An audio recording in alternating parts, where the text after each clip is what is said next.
Right, so here's what I've learned. Here's the secret to kicking this virus. It's not a pill or a potion. It's about your will and devotion. The virus wants us to lay down. The virus wants us to take it. Other than the blessed few, the rest of us who get this are going to have an experience unlike anything else they've ever had. Days and waves. The old notion of get in bed and stay there when you get sick, it sounds great. And if you're really up against it, you need to do as little as possible. I've been there. Trust me, I know. But you can't stay there. Now I am wise to the beast and its ways. It changes. The fever is just softening us up. It's making your body hurt, so you don't want to move your body because what it wants to do is get in your lungs. That's what it wants to do. I feel it constricting my chest. When I had that chest x-ray done, I saw that infiltrate right away. Now, I also have something else I haven't told you. I have a low IgM level, which is the primary immune response antibody. I've always had a low level, okay? It's not something recent. Could be genetic, it could be cultural, I don't know.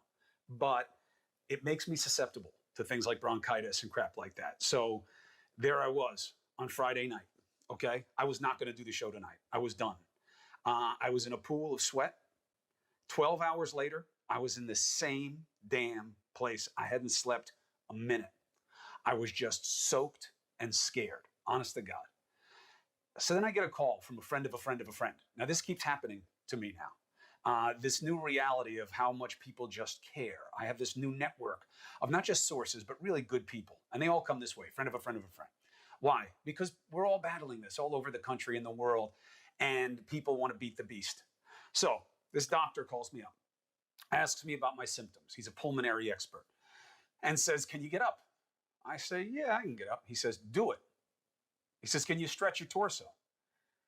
I said, what do you mean? He says, put your arms over your head. I go like this. I'm like, oh God. I was like, yeah, no, it doesn't feel that good. He said, do it.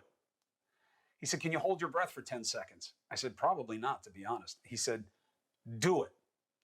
And then he gave me the key. He said, he heard me say that I wanted to keep this out of my lungs. And he said, I saw your x-rays. It's in your lungs. And you got the right fear and you got the wrong approach. You can't wait it out. He said, you have to fight. And not in some silly metaphorical way. This isn't about like channeling Rocky or Eye of the Tiger. You've got to do the things that will beat this virus. You've got to breathe deep when it hurts. And it hurts. I know it hurts. And I'm not trying to minimize anybody's pain. When you get a fever spike and that hurts, he said, you can't take confidence that it's going to go down. There are going to be spikes for at least 10 days when you get a fever. You got to layer up. You got to drink. You got to take Tylenol. And you got to fight back. You've got to make that fever go down any way you can. The chest gets you. It makes you small. It's really what defines this COVID.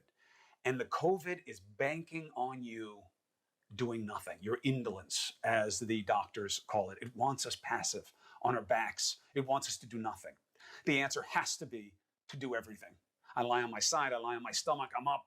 I'm doing my breathing. I know I've got that stuff in my lungs. I'm not going to lose to this thing that way. No way. No way I'm going to do that to my wife and my kids and all the people who care about me. I'm not going into the hospital for something that I can avoid it, if I can avoid it. So that's it. All day, all night, Hundo P, 100%.